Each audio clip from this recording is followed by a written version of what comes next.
ఇప్పుడు తీరా చూస్తే డిఫెన్స్ మినిస్ట్రీ అనుమతి ఇచ్చింది. మ్యూట్ తీసేసి మాట్లాడండి తాడు శ్రీనివాస్ గారు. అది డిఫెన్స్ మినిస్ట్రీ ల్యాండా? అంతే కదా.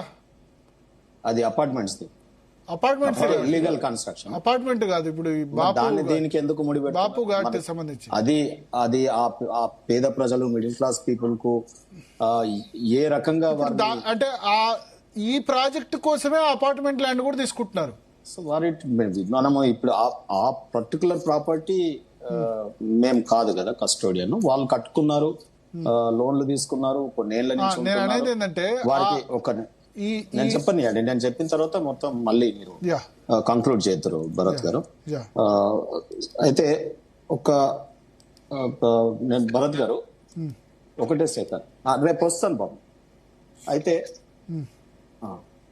అయితే ఇప్పుడు రక్షణ శాఖ భూముల బదలాయింపుకు కాన్సెంట్ తెలిపింది.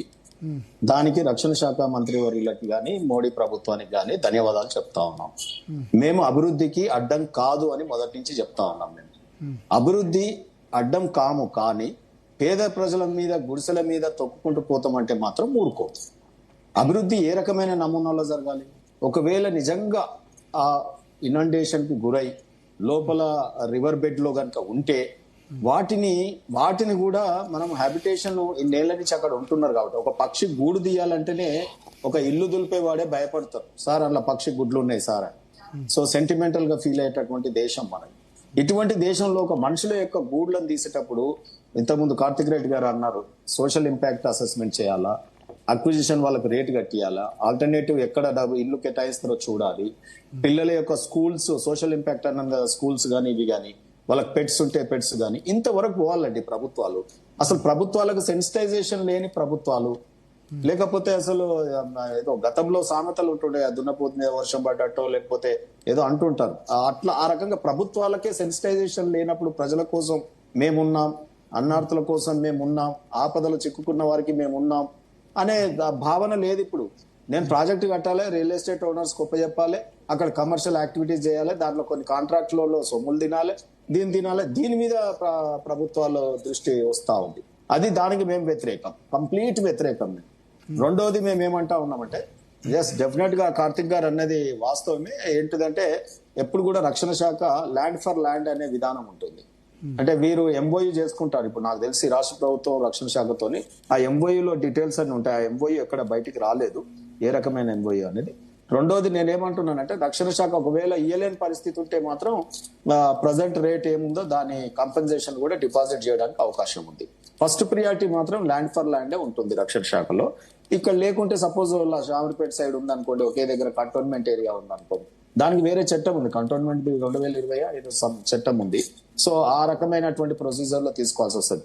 నిజంగా కూడా తెలంగాణ రాష్ట్రానికి రక్షణ శాఖల భూములను కూడా మేము కంటైన్మెంట్ లో, ఈ గజ్వెల్ ఇటు పోయే రోడ్ ఉంది కదండి, ఆ రోడ్డు వెడల్పు చేయడానికి కూడా మేము కంటోన్మెంట్ పెరర్ గ్రౌండ్స్ ప్రాంతంలో, తిరుమలగిరి ప్రాంతంలో వాటిని కూడా మేము ఇవ్వడం జరిగింది రాష్ట్ర ప్రభుత్వానికి.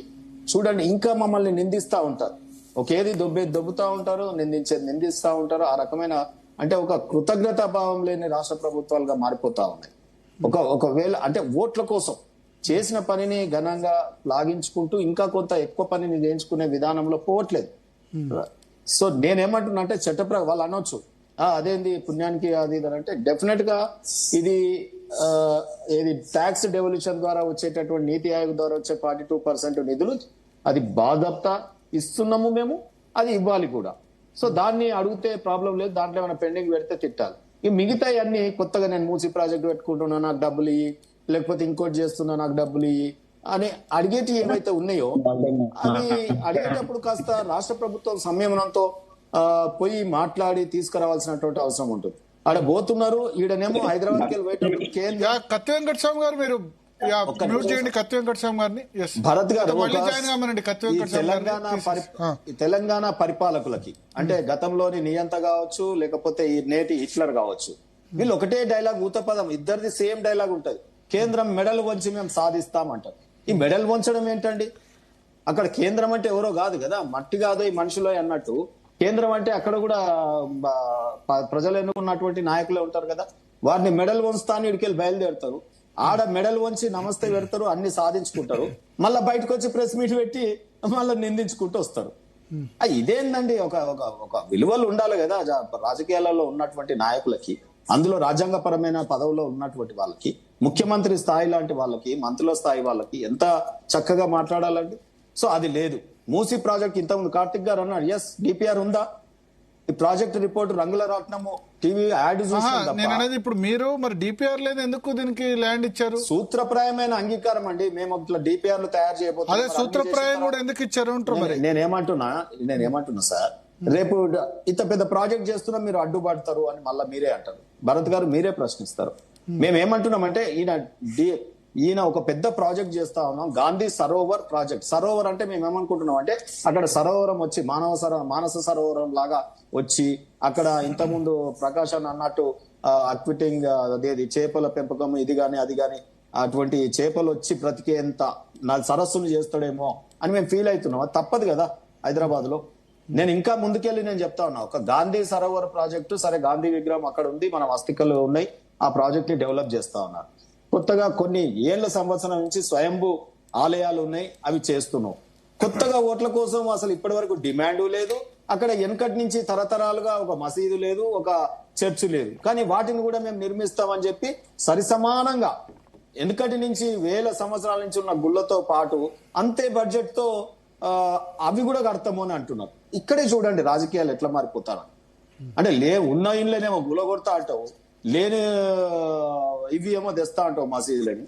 అంటే ఎవరి కోసం, ఎందుకోసం, ఏం రాజకీయాలు, ఏం ఓట్ల కోసం?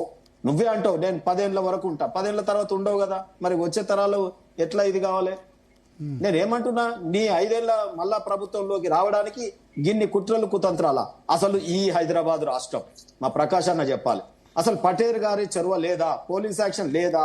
ఆయన అంత పెద్ద నిర్ణయం తీసుకొని ఇలా తెలంగాణని మనము కలిపితే, విలీనం చేస్తే ఈ రోజు పటేల్ గారి మీ స్టాండ్ క్లారిటీగా అర్థం కావట్లేదు సార్. రిజర్వేషన్ మీరు అనుకూలమా వ్యతిరేకమా? సార్ నేను లాస్ట్ కంక్లూజివ్ చెప్పాలి కదా, అది నేను ఈ నరేటివ్ చెప్పిన తర్వాత మీకు అదే వస్తుంది సారాంశం. సినిమా చూసిన తర్వాత కదా మొత్తం అర్థమైతే. మీరు కాదు 7-8 మినిట్స్ మాట్లాడగానే అసలు విషయం చెప్తలేదు. సరే ఒక్క నిమిషం, లాస్ట్ అదే చెప్తా. మీరు సినిమాకి పోయినా గానీ లాస్ట్ నే తెలుస్తా అసలు స్టోరీ ఏమైంది. సినిమా నేనేమంటున్నా, అరే మీది అంత జనరంజకంగా ఉంది. ఇలా భరత్ డిబేట్స్ అంటే మామూలు ఆషామాషి కాదు. మేము అడగంగానే ఒప్పుకుంటున్నాం. ఇంతమంది మీ ఎంత బిజీ ఉందా అంటే మీకుండే రెస్పెక్ట్, మీకుండే గౌరవం, మీకు తీసుకొస్తున్న సబ్జెక్ట్స్, అది సామాజిక అంశాలు కావచ్చు, ఇవి కావచ్చు, నేను నేను ఏమంటున్నంటే దాంట్లో నేను నర్మగర్భ అందరికీ బయట బహిరంగంగా చెప్తా ఉన్నా. నిజంగా కూడా మీరు ఈసారి ప్రతి సబ్జెక్ట్ ని, కరెంట్ అఫైర్స్ లో ఆ రోజున్న అంశాన్ని తీసుకొని చాలా బ్రహ్మాండమైన చర్చ చేస్తున్నారు. సరే అది ఒక ఆస్పెక్ట్. నేనేమంటున్నా భరత్ గారు, ఈ రోజు పటేల్ గారి విగ్రహం గురించి కానీ, లేకపోతే తెలంగాణ చిన్నమ్మ సుష్మా స్వరాజ్ గారు, మా పార్టీ ఒక నిర్ణయం తీసుకుంది, మా ఎంపీలు చీలిపోలే, ఆంధ్ర ఎంపీలు ఒకవైపు, తెలంగాణ ఎంపీలు ఒకవైపు, ఇంకో రాష్ట్రాల వ్యతిరేక చేస్తున్నటువంటి రాష్ట్రాల ఎంపీలు అట్లా లేదు. బీజేపీ ఒక నిర్ణయం తీసుకుంది, సుష్మా స్వరాజ్ గారు పార్లమెంట్ లో బిల్లు పెట్టండి అని వారిని అడిగింది. బిల్లు వచ్చిన తర్వాత మేము ఎక్కడ గొడవ చేయకుండా పార్లమెంట్ లో మేము తెలంగాణ తెస్తే చిన్నమ్మ అన్నారు సుష్మా స్వరాజ్ గారిని. మరి ఆమె ఒక్క విగ్రహం తెలంగాణలో అసెంబ్లీ వేదికగా గత ముఖ్యమంత్రి మెచ్చుకున్నాడు, ఈ ముఖ్యమంత్రి మెచ్చుకున్నాడు మొన్న. సో కానీ ఆమె విగ్రహం పెడదామంటే చేతులు రావే, మళ్ళా ఉరుకురికి పెడతారు. ఏది సెక్రటరియట్ ఎదురుగా రాజీవ్ గాంధీ ఉన్నాయి కదా, లేని విగ్రహం. మహాత్మా గాంధీ విగ్రహం వద్దంటారా? నేనేమంటున్నా అంటే నేను ఇప్పుడు వద్దని అంటలేను, ఉన్నది ఉంచి ఇంకా కొత్తవి చేయొచ్చు కదా. అదే మూసీ నది ఒడ్డున వీళ్ళది పెట్టే నైతిక హక్కు ఉందా లేదా? న్యూట్రల్స్ చెప్పమనండి. మా రవాణా జర్నలిస్టు, తెలంగాణ ఉద్యమం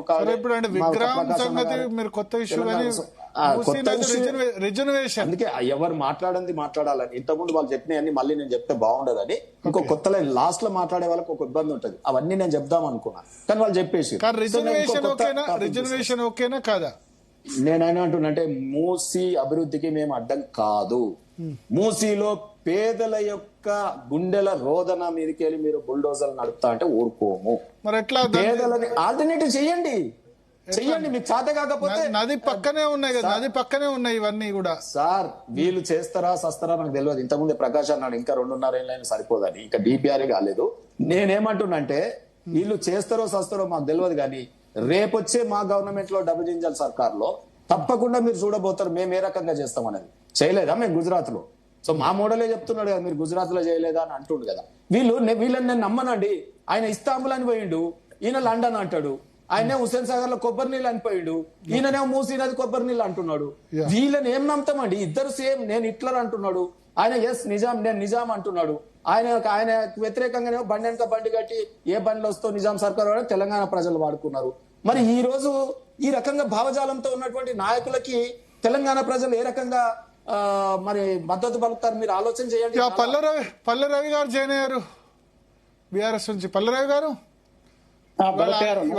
నమస్తే. ఇవాళ అనుమతి వచ్చింది